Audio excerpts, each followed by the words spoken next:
So what's up guys, I am BlackOpsAmazing, welcome back to another zombies video on the channel where today we are back with another Q&A, taking your questions from the comment section below and answering them. As always, if you're going to enjoy today's video, you guys know what to do by now. Drop a like rating, only if you want to, of course, it's fine if you don't want to. It's up to you guys. Make sure you are subscribed to stay up to date with the latest zombies videos and also click that bell notification icon as well. But without out of the way, without further ado, let's get into it. Here we go. So the very first question of today from the Crazy Redneck says, BOA, how do I get better at zombies? Well, I think with anything, you've just really got to practice and play it a lot. I mean, I'm not the best player at zombies, I definitely know that, so maybe there are better people you could ask, but honestly, the number one thing is to just play it as much as you can, and also take tips off other people who are good as well. Most of the time, to get to high rounds, it's going to involve training the zombies, so definitely practice that. You're also going to want to get your perks as soon as possible, to get Juggernog, and make sure you buy Quick Revive as well, as soon as you can. Obviously, get yourself some good weapons, get them Pack-a-Punched, find a good area to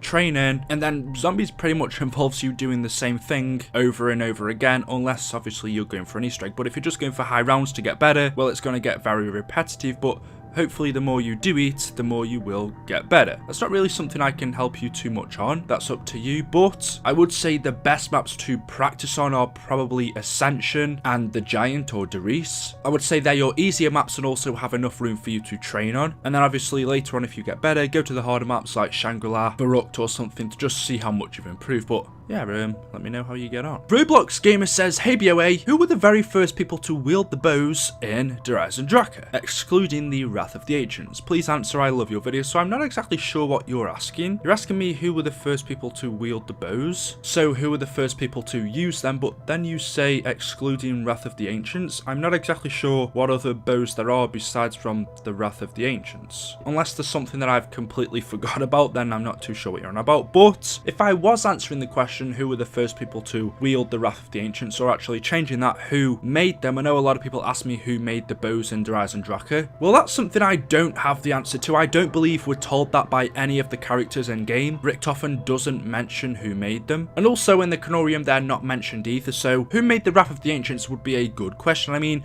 from their name you would guess they have something to do with the Keepers. We know this castle dates back and was built all the way back in the 1300s, during the time when the Great War had just finished between the Apothicons, the Keepers and Primus. So did these bows possibly belong to the Keepers? Did the Keepers use them in the fight during the Great War and then possibly leave them to the Wolf King? Maybe these bows could have been made by the Keepers and then given to the Wolf King as a kind gesture, just to say thank you for helping defeat the Apothicons. That could be another. Or maybe they have nothing to do with that at all. I mean, you would think so by the name. Is it possible they were made by Group 935 then? But as we can see, they seem to involve like some sort of magic and stuff like that, similar to the staffs, and the staffs were made by Group 935, so possibly these were as well. We really don't know. I'm just throwing out theories here, but if you guys have any ideas, of course, let me know in the comment section below. That's just one of the questions out of the many that there are that I can't answer. Joseph Cooper says, hey BOA, I love your videos. What is your favourite map on World at War, Black Ops 1, BO2 and BO3? So if I had to decide my favourite map on each one of these games, World at War, I'm going to pick Derice. I mean, I pretty much don't need to explain why. We've got Nakdir and Toten, there was really nothing to do on that. I like Verrucht. There was also Shino Numa, which was pretty good, but Derice is the best in World at War. We then move over to Black Ops 1. I've got to pick Ascension. It's honestly a fantastic map. I think this is one of my favourite maps for a very long time, just because it's not only fun to play, but it's also a pretty easy map. It's good if you want to just practice on and train on. So it'd be Ascension for Black Ops 1. I mean, Moon was... I didn't really like Moon. Then we also had Call of the Dead. For me, that map was just a bit too annoying. We had Kino. Kino's obviously good. And Shangri-La as well. I definitely don't think I'm going to pick that map. So it'd be Ascension for Black Ops 1. We then move over to BO2. This one's difficult because there's two maps I've got to choose from. If you guys watch my videos, I mention these an awful lot, but Ascension and Mob of the Dead. I think Mob of the Dead's just got to take it that little bit. It's a masterpiece. It is a piece of art.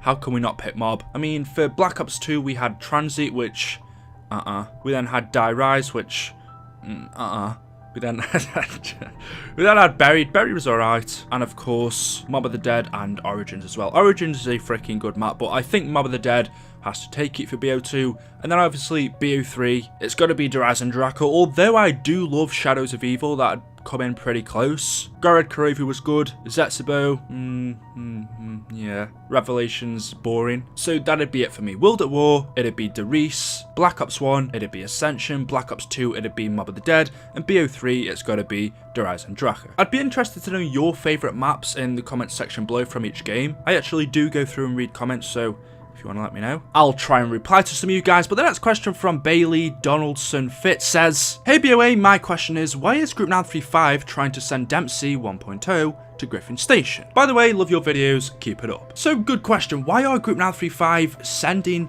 Dempsey's 1.0 version to Griffin Station on the moon in Derice and Draka? We see him go up on a rocket, he's going up to the moon to Dr. Groff, but why? If we know that in the original storyline, Richthofen needed their bodies in Siberia, Call of the Dead, that's where all of the 1.0 characters went for him to experiment on, then why instead is he going to the moon and not Siberia? This wasn't mentioned anywhere in the storyline, and it seems like it was only Dempsey that went to the moon, not the other characters. Why just him? Like a lot of things, we're not told this in the Canorium or anywhere else, so it's up to us to figure out. We do know that originally it was Takeo, Nikolai and Pablo Marinus that Richthofen was experimenting on, not Dempsey, so it's possible that Dempsey was captured and taken to the moon first for storage or something like that, or maybe the characters all did get sent up to the moon first to Groff before they were then taken back down to Richthofen to Siberia. But that doesn't really make sense. Why would they want to take Dempsey to the moon first? But that doesn't really make sense. What reason did Group 935 have in taking Dempsey to the moon? What were they gonna do to him up there? Obviously it was only Groff who was there, not Richthofen, so was this Groff's idea? When Richthofen went missing in the Giant and they could no longer make contact with each other, was there a change of plan and instead Groff decided he wanted Dempsey's body on the moon for his own personal that sounds weird, but for some reason that we don't know of. Maybe for his experiments that he wanted to do on his own. Was he going to turn Dempsey into his super soldier or into a zombie? That's a good question. We were never told that, unfortunately, but there we go. The next question says, do you think in Black Ops 4 Zombies they will have to expand? Like add mini games into the maps? Almost make it like an open world to explore, just to keep the interest? So that's an interesting question. What you're asking me is, do you think that in Black Ops 4 the maps are going to be more open worlds than we've seen before? Because until now they're really pretty linear, pretty small. We can't do anything else other than what we're set. What if in Black Ops 4 they made the maps almost open world? They make Zombies like an open world campaign almost, instead of just singular maps each time. And also in this open world we'll have loads of things to do, like objectives, complete quests, collect treasure, also along with the main Easter egg with mini games in there as well. Because I do think they are going to have to change it up quite a bit in BO4 Zombies. Obviously, to keep the interest in any game, you need to change things up. You can't repeat the same thing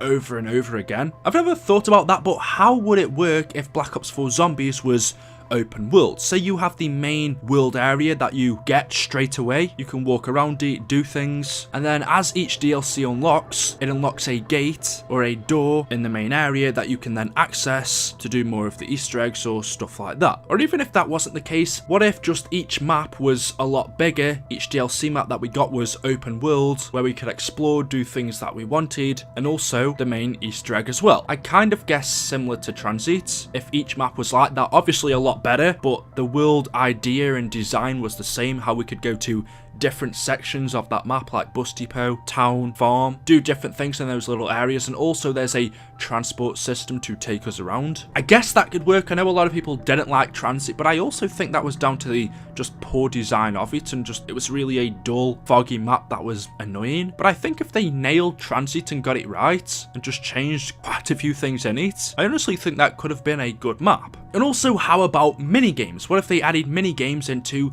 each DLC map? Right now there aren't really many in Zombies. You have your map, you have your main Easter egg, there's a few little things you can do, like collect these 3 parts, you can get a shield, or you know, you find this cipher, translate it, and you get a secret message. But how about if they added proper mini games into each map that you could do just for fun, just to mess about with your friends, instead of it being so serious all the time. I mean, I definitely would be up for change. I don't know how much. They've still got to keep the, thing there that makes zombies so successful, and obviously keep that storyline there, which makes it so good. You know what? I'm super excited for zombies. I can't wait to see it. I still think it's going to be a few months until we get to see anything, but let me know your thoughts in the comment section below. Anyway, guys, there we go. That is it for today's video. Hopefully you have all enjoyed. If you have, you know what to do. Drop a like rating. Of course, you don't have to if you don't want to. Make sure you are subscribed to stay up to date with the latest videos on the channel. Also, click the bell notification icon as well, and I will see you all in the next video. Thank you for watching, and goodbye.